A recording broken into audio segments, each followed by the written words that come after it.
Hi, I'm Zia. I'm one of the social workers here at St David's, and today we're going to be talking about all things adoption support. So I'm joined by Tina, who adopted her daughter through St David's. Tina, could you tell us a little bit about your daughter and how long she's been with you, your journey? So Lizzie came to live with me 8 years ago, just after her 6th birthday.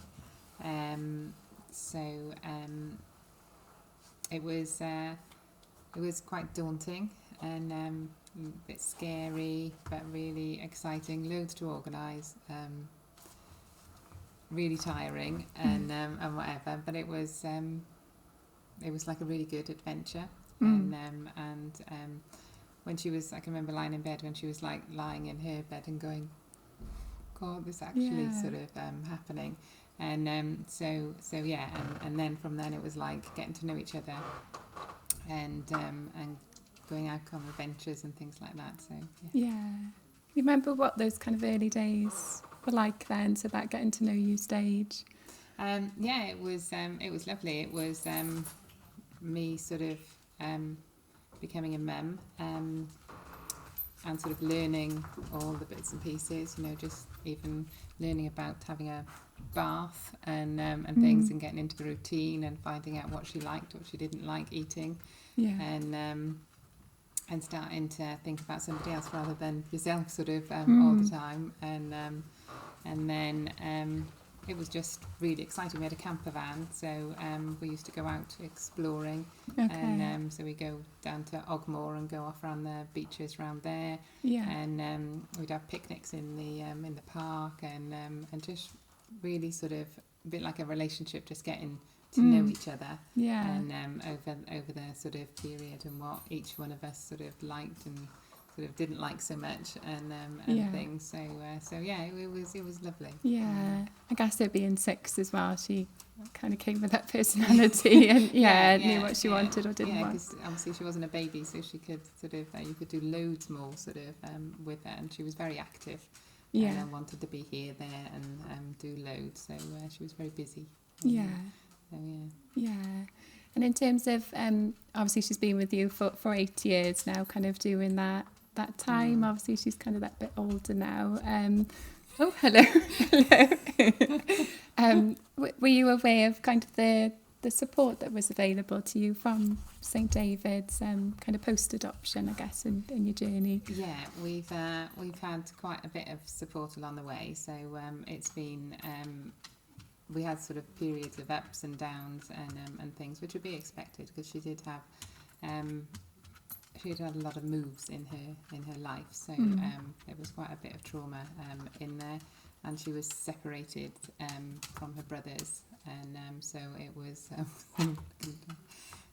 so there was that was really hard for her. So you kind of got to probably about a month in when you started sort of having some of where she felt a lot more comfortable, I guess, to sort of express her sort of her anger at certain things and her traumas and things like that.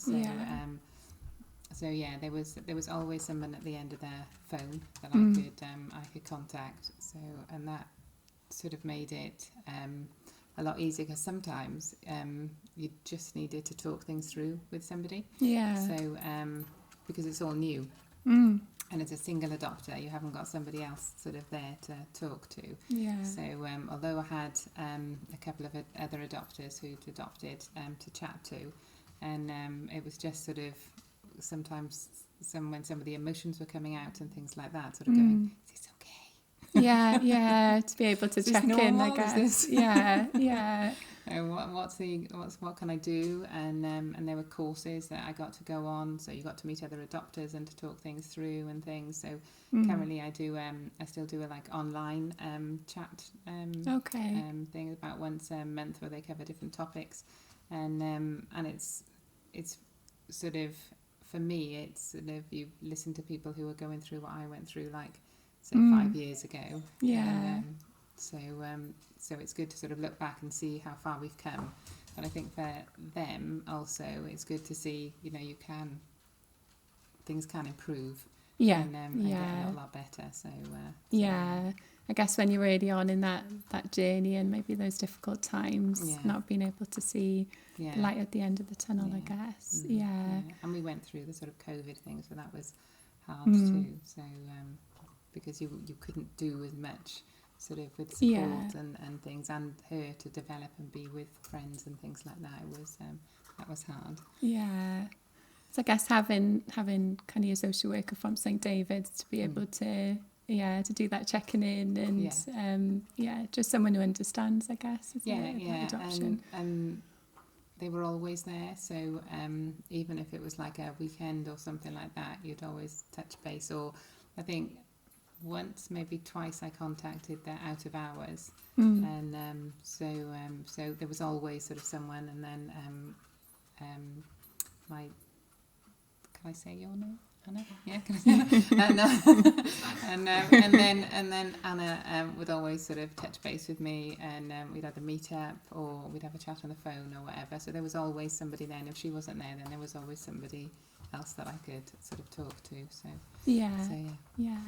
What were the kind of challenges that did come up for you when you were needing to reach out for support more? Oh, I think it was the, how do you describe, the sort of emotional flare-ups, and where it was just trying to manage how she would sort of explode sort of so angrily, and she could get violent and things. And it's hello, it's my job at the time was working in custody as a police sergeant, so you were used to dealing with people who were violent and emotional things, but it was very different in your own home. So I struggled quite a bit with that, and then it was just how to, because you're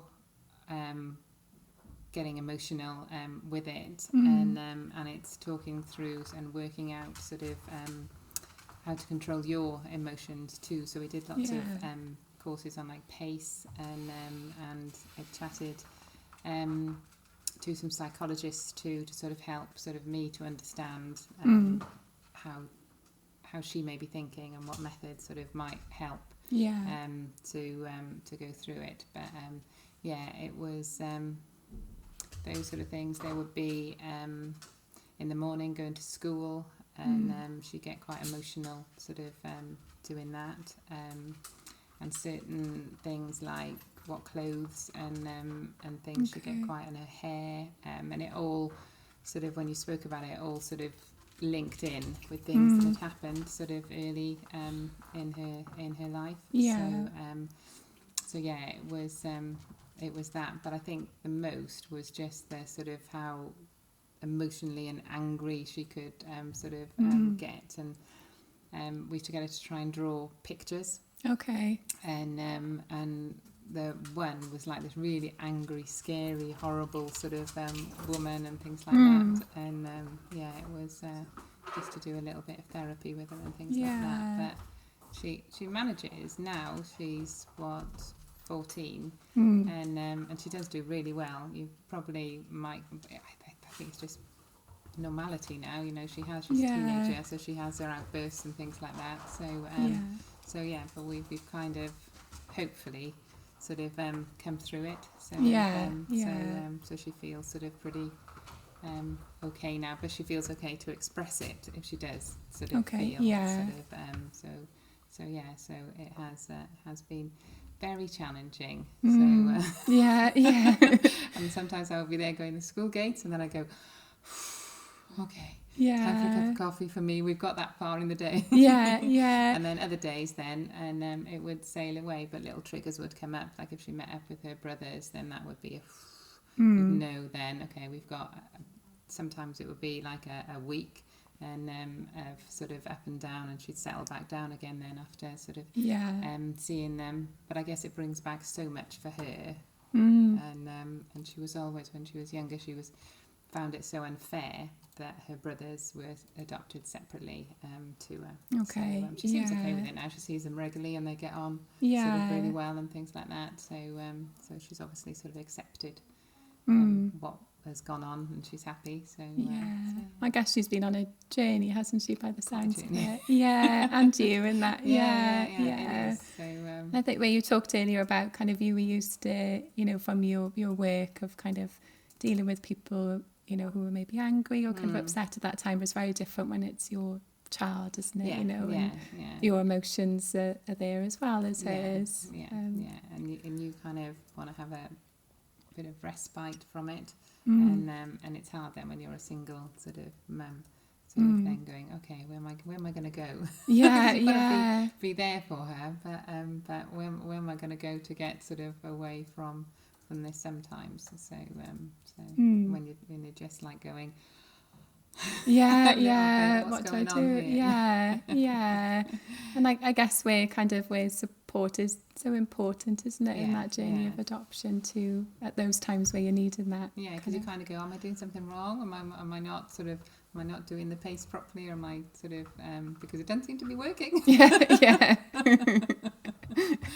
I think it's important to kind of recognise that, isn't it? Because there probably are times where people feel like, oh, it's not working, or I'm getting it wrong. I guess what would you say to them then about that? Is it to kind of stick with it? Just keep going at it. I mean, it's not an overnight something. I guess in a way you kind of feel like, oh, a year's time we'll settle down and things like that. And I think I was sort of about 4 years later going, we're still getting on.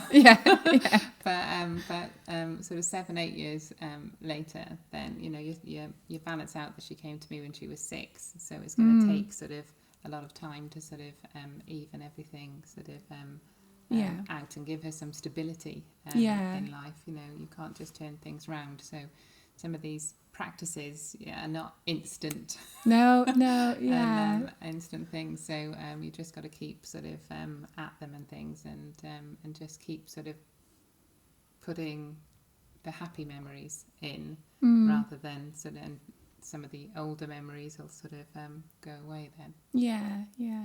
I guess it sounds like you're really kind of sitting in those emotions with her as well, and I guess then for her to feel that you get it, I guess, isn't it? Like I say, she's been through a lot. Because you do feel. I can remember she's probably only been with us a few months, and we met up with her brothers, and she was devastated. She cried and cried and cried and cried, and she just kept screaming, "It's so unfair," and because she wanted to be with them, and so but now she's like, see them whenever. And she's got that contact. She's always seen them. She's got them at the end of her phone. So, and she's sort of content with it now because she knows everyone's well. So How did you feel at those times, seeing her kind of so upset? Oh, it was heartbreaking. So, it was hard. So just to watch, and you try and help. But there's only so much. You've just got to kind of cry it out a little bit so you can get those emotions out and about. So. And I can imagine it. Those times you could think, oh, am I doing the right thing by kind of continuing that contact? But now you've seen kind of she's through that, and she's secure knowing that they're happy, and she gets to see them. I guess. Because that is kind of something that it comes up in adoption support, I guess, isn't it? That post-adoption contact and maintaining those relationships and the life story side of things as well. She really did struggle at first. I think she was a little bit because they were younger than her, so she was very motherly towards them and felt she had to look after them, and so seeing somebody else look after them, and every time she saw them she'd get quite a bit sort of I'm going to look after them and things, and are you sure you're looking after them properly, are you okay, and stuff like that. So she get a lot like that. So but it was very sweet because it was very caring, and but it was a little girl of that age shouldn't think that she has that big responsibility, and but now she's happy there being looked after and things like that, so she just enjoys being with them now. She's trying to get her brother out of the tree the other day because he got stuck in it. Okay. Oh, bless her. Oh, so she's definitely been on a journey. Both of you together. Which is nice. So because we're very close. Yeah. What would you kind of say to other families? Like you said, there've been ups and downs for you in your journey together. What would you say to other families? Just kind of stick with it. It is hard, and it's not an easy progress, and it takes a lot out of you. And so you've got to give yourself a little bit of me time too. And because sometimes I kind of felt that her trauma that she'd been through, she almost sort of puts into you, and you then go through sort of a trauma of trying to work through it. But just stick at it, and with all the help that you get, and all the support that you get, it's worth it at the end. Yeah. Would you encourage people to contact us for that post-adoption support? Definitely. You need it. Yeah. I don't think you can survive on your own. Yeah. So you definitely need that advice, support, just somebody to talk to. Sometimes I know maybe it's different because I was single parent, and maybe when you've got two parents, it's a little bit easier because you've got somebody to talk to. And but there's just so much. It's such a bumpy ride, you have some amazing times, and then all of a sudden you're like back down there going, what just happened? Yeah. Where did that come from then? And and just having sort of somebody at the end of the phone just to chatter to, and it might only be 5 minutes, it might be for a whole hour with tea and cake and trying to sort of work it out, and but you just feel, and it just used to make me feel a lot stronger, and able to cope, and with everything that's sort of coming your way. So, but it's not easy, but it's very rewarding. Yeah. It can be hard to kind of reach out at those times as well, can't it? I know some families have said just picking up that phone, to make that initial call to say, I need some help or some advice. But it's lovely to kind of hear your experience of, how that's helped you, I guess, in your journey. I guess sometimes you could feel like, am I being a bit of a failure here? Am I not doing this right? And things like that. And so there is those sort of thoughts you go through. But and that's why it's good to talk to somebody and about it, so that you can sort of clear your mind and go, being stupid. And so yeah. Okay, fab. Thank you so much. That's okay. Thank you.